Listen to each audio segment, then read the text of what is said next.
Yes. So obviously, I want to just focus on mainly like the things that you do. Yeah. I want my last thing on comedy is like do you feel like because obviously you come across like obviously with people are gonna be watching this whatnot they're gonna clock it as well like you come across as that person who like you say exactly what the fuck you wanna say on stage in terms of like through your comedy and your content and all of that like and I'm not gonna lie I love that because I feel like I'm a very big advocate of like always saying let the fucking comedians or people who are creative express themselves in whichever way they want to think. Don't try to put like like a muzzle on them or whatever. It's hard out here today because if you say How do you cut through? How do you cut through? I don't know because sometimes there are posts on Instagram that I want to like, but if I like it, and the wrong person sees that I like the post, you see, if you saw my group chat, cancelled immediately. Yeah, what? It gets that deep. Because what the world is so PC right now, you cannot say or do anything, right? But you're a comedian, right? Well, you should be able to be a comedian, but according to, like Dave Chappelle said, they're trying to police it, right? They're trying to police it. I find a lot of the time that people that are fighting and saying, "Oh, don't play that song, it's homophobic. Don't do this." A lot of the time, it's not us that's asking for you to stop playing the song. It's somebody who thinks they're an ally that we didn't ask for. I didn't ask for your help. Okay, you can stay over there. I didn't ask you to stand up and say, "No, you couldn't possibly." Fuck off. Let me dance to my music. Yeah. Real talk. Right. Yeah. So I feel like yeah, like because the Karens of the world have made it so that you can't say as much as you want to say. So, which is why I like working with certain directors, right? Although it's not a comedic role that I'm in so I'm in a show called Growing Pains, right? And I need to watch that actually. Growing Pains, trust me, 4 seasons, great. Yeah, man. The director's called Natasha Adams. Yeah, she's a boss. Okay, Big up, boss Tash. Now, in this show, I love the fact that I have the relationship that I have with Tash because she allows me to develop the character in my own way, and there are times where she allows me to be, because the character is not funny. It's not a comedy show at all, right? It's very serious. It's about, trying to make your way through life in London. And so at no point in time is it supposed to be funny. But there have been times where she's allowed me to just let loose. And everybody, including people watching us filming on the street, are in tears. And I'm like, yeah. But it's nice to know that even in a show where it's not supposed to be like that I'm able to add to it.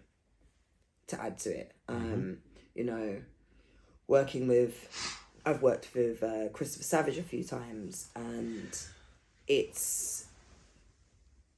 I like the fact that when it's a mad video, he'll call me and say, "Oh yeah, we need some madness. Let's go." And again, creative juices just flowing and just like, come on, let's do this. Let's, whatever it is. So I do like to be able to be free to incorporate it. But as I said, comedy as well as you can't be funny all of the time. You have to be serious at times. Yeah, that's what you're supposed to say. But I think, see, you know what it is? I find even traumatic things I will laugh about. Yeah. Right. I nearly knocked myself out one day. I saw stars, like the cartoons, yeah? Like literally the birds tweeping. Like in Cinderella's in. Literally, I saw that happening to me. And I told someone, they were like, have you gone to the hospital? And I'm like, I can see stars. Why do I need to go to the hospital for? I can see Orion's belt. Yeah. And they're looking at me and they're like, you need to go to the hospital. And I'm like, I'm fine, right? But they were in tears because I said, I can see Orion's belt. Yeah. So, you know, a lot of the time, I think when you've come from a place of, you've been through some traumatic things, you have to find a funny way of dealing with it. So you feel like you've got like a good balance between obviously creating exactly what you want to create, and obviously still being able not to quote unquote get cancelled or to upset certain people. I mean, I would like to do a little bit more, but I can't because cancelled and all of that. Yeah. But on the most part, I have Cut through. Yeah, I mean, I think it's more about the logistics and how things can work. I just think people, the world's just got too PC. Way right? too PC. Way too PC. Like, oh mate, I can't even go there because right? So alright, so my mum's in a care home, right? Yeah. And she has brain damage. And sorry to hear that, brother. Oh no, we're good. And I said to her one day, you know, yeah, mum, because you're in a wheelchair. You might want to edit this bit out. I'm just saying, all right? So you can choose whether you want to edit this bit out or not, right? We're cool. So I was like, so you're in a wheelchair? And she was like, so I'm a cripple. We don't say that anymore. No. We don't say that, right? And she was like, why? What am I supposed to say? I said, disabled. And she was like, so I'm a spastic. Oh my day, yeah. And I'm like, Mum, I've got to go home. I can't be here with you today because you are going to get me in trouble by saying these things today, right? She sounds like she's got up at work. Right. Yeah, So for me, and the thing is, because with her brain damage, she's regressed like 20, 30 years, right? Yeah. So when it was acceptable to say those things, right, she could say those things. Now I'm saying no, it's disabled. No, we can't do that. Like, but the world is so PC now that I get kicked out of group chat on a regular basis. I hope you guys are watching. When you guys watch this, you know that I'm telling the world that you lot kick me out and tell me I have to go and sit on a naughty step every day in group chat because of the videos that I be sending you. I hope they don't come. No names. I hope they don't come for me. No. No, I'm joking. I don't give a fuck, man. Right? But I send them videos and they're like NIMS outside immediately, right? Constantly getting sent to the naughty step. Like right? what? You send them like certain videos that maybe they don't agree with, or they feel like they do agree with, and they laughed at the video, and they don't want to be. They want to go to heaven, so they kick me out. Oh fuck off! You can't have your cake and eat it too. Come on, nah. So they kick me out. What? So you put videos in our group chat, and then I laugh about it and this and that. No, and at the they'll same laugh time, at it and like, say get outside immediately. Oh, They're my like, God. get outside immediately. Double standards, isn't it? Yeah. But it's always me, right? It's always me getting dashed outside because I think things are funny. Yeah. Like, shit is funny. And I'm not afraid to laugh at myself. Yeah.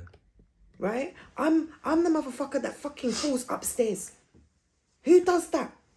You're supposed to fall downstairs, not me. I'll be walking up and say, fuck. How? Who does that? Houseway. Just me. Just me. Just me. But yeah. I'm surprised my big toe isn't black. Yeah? Because of forever walking into things, bumping into things. I'm surprised I got all my fingers. I'm so stubborn, I cut off my nose so many times. I'm surprised the motherfucker grows back. Like, I don't think people realise the levels. I've got a friend, and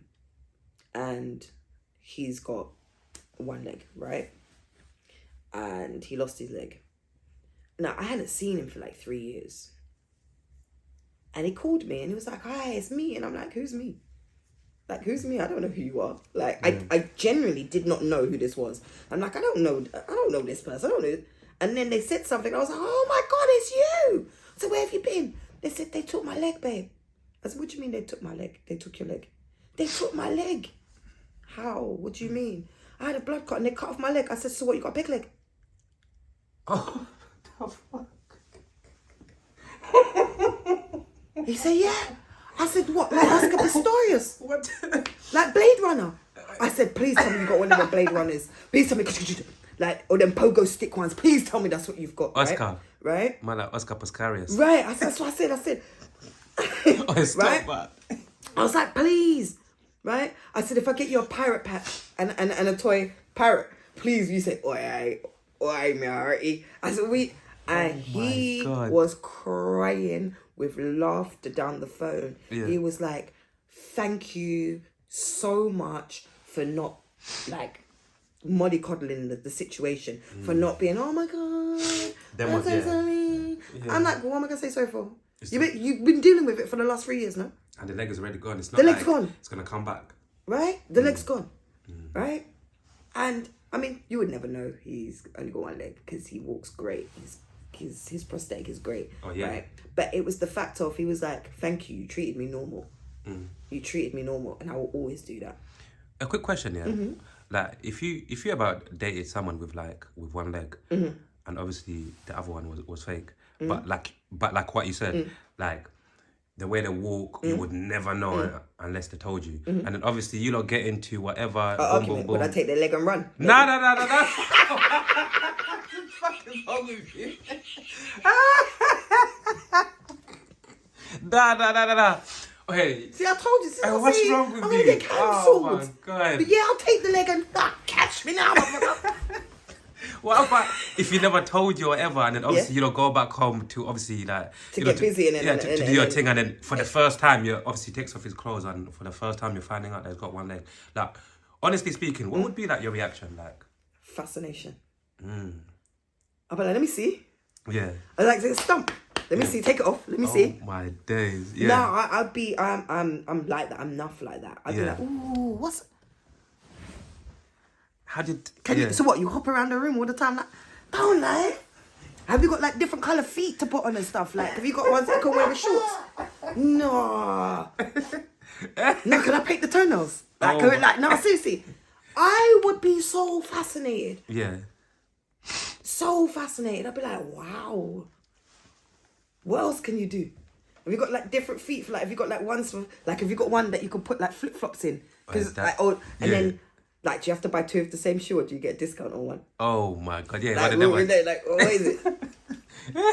You see, like that's the good thing about having like a dope sense of humor, because when it comes to like even serious things or certain things that certain people without a good sense of humor might make a bit awkward, like with you, or like certain people that comes with a certain sense of humor, you make light of certain situations. Yeah, even man. like with my friend and his one leg, I'm like, well, you want to be treated normal, no?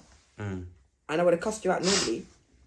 So I'm going to cuss out your one leg. Yeah. Right? Just like you can cuss me out for looking like a fucking crackhead half the time. Because my hair's sticking out this way. Yeah, cool. Crackhead NIMS. It is what it is. Yeah, I don't take crack. So therefore, you know. But, yeah, man. Would I take the leg and run? Yes. That's hilarious. Yes. Like, are you Jamaican? Nope. What country do you come from? I tell you what we're gonna do. Yeah. I thought you were Jamaican. We're gonna leave it for the audience. People, if everybody else to guess, right? What I will do is I will give you. That's what I hope. No, I will help you. I'm from 2 different places. Okay. Yeah, I think that's all the information I'm gonna give. I'm from 2 different places, and I am not Jamaican. I am not Somalian. I'll give you one more. What else do I get? Top 3. Are you Ugandan? Oh, I've never had that. I'm not Ugandan. Yeah, I thought you came from my country. Right? I'm not Ugandan. So we've had 2 in Africa. So I'm going to go 2 in the Caribbean. So I am not Trinidadian either. Right? But I'm from 2 different places. So, yeah. And then when you cut it, I'll tell you. And then you can put it in for the answer in afterwards. All right, cool. We can talk about afterwards anyway. This is the last part anyway. Like, when did you see like in your life, just growing up, obviously, you know, like young, going through life, trying to figure out what the fuck is this, like trying to figure out yourself as, you know, like what is your purpose on this planet and all of these things. Do you pay too much attention in terms of like what's your purpose?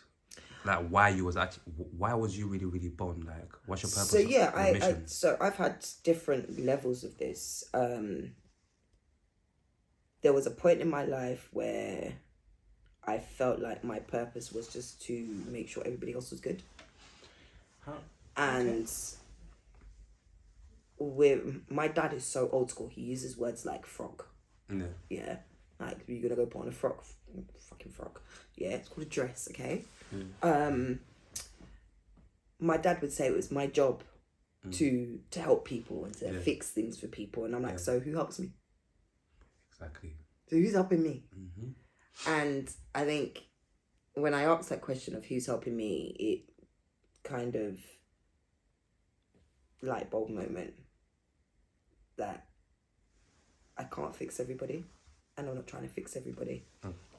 I don't want to do that. I don't want to be that person for everybody. I need to give some of that to myself. 100%. Right? I need to put some of that purpose that I was putting into everybody else into myself. My greatest purpose in life is to be a great role model for the next generation coming up.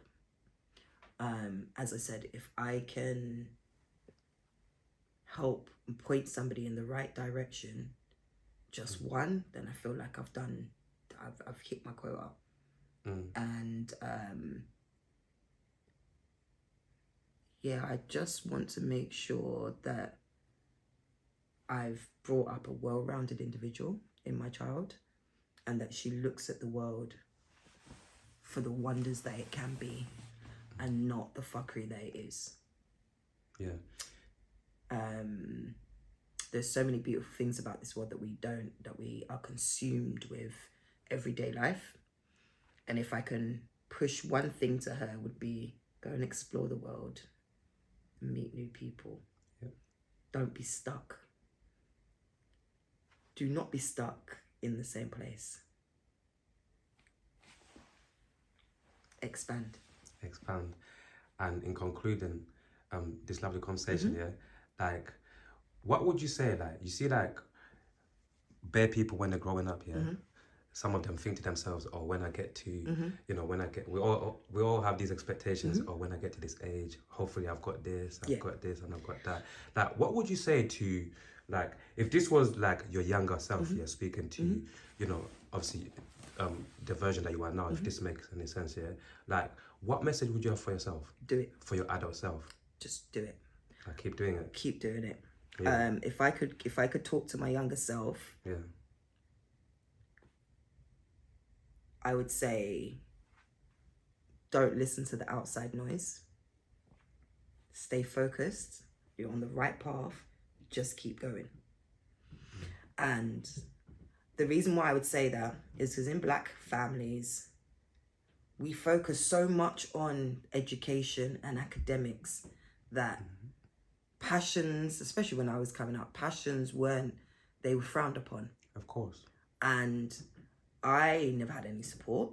None of my family really, like, I remember when my mum saw one of my shows, and I think I was 16 or 17. No, I was 18, and she saw a show and she was like, oh my gosh, if I knew it was this good, I would have told everybody else to come. But she had doubted that I was able to do it in that industry because it'd been drummed into them, your books, university, da-da-da-da-da-da. But I was still one of the first in my family to go to university. I was still that person, right? But I had to fight against the grain. And anybody else coming up watching this, somebody supports you, even if it's not your parents. Someone supports you. And if you think there's no one supporting you, support yourself. Yeah. Support yourself. Like your own videos. I like all of my videos. Why? Because I liked it. I find that, you know what, with us, my cousin does the same thing, and maybe I should start doing that as well. Because I got this thing where it's like, of course I like my own videos, but what's the point of liking my own videos? Yeah, no, I'm going to like my own videos. Okay. Yeah, I'm liking my own videos. Why shouldn't you give engagement to yourself? True. You go around liking everybody else's posts and giving them engagement, but you're not going to give engagement to yourself? Oh, that's true. That's a really good way to look at it, to be fair. No, that's man, true. You have to invest in you. You have to push in for you. 100%. 2025, yeah? This is the fifth... I'm bugging, bro. I was about to say this is the 5th month of the year. What the fuck am I talking about? This is the 2nd month of the obviously of the year, yeah. Like for the rest of 2025, yeah. Like obviously, if you could leave yourself like a short but sweet message to yourself for the rest of the year, like what message would you leave for yourself? Travel more. Talk to yourself. I would say travel more. Tell people to fuck themselves. Oh shit. And do you, boo boo? You got this. I love that, man. And I think that goes for everyone. I think everybody should just tell people, fuck yourself. Fuck yourself. Just go fuck yourself. I'm gonna do me. I'm gonna do me. I mean, that's what I think. But I go about my business obviously very quietly because I know what we need to do right here on the red chair. You get me? But yeah, my NIMS, it's been worth the wait. Your energy is amazing. Thank you. Thank you so much for blessing me with your presence on the red chair. Thank you for having me. It's a pleasure, man. Hopefully part 2 Do this is already again. on its Come way. on. Come on. So yeah, man. God bless you. I hope you enjoy the rest of your weekend. And yeah, man, we're gone. It's been Reality Team TV on the red chair. We're back. We are never gonna go anywhere else. Done know the thing already. Come on, man. Peace and love.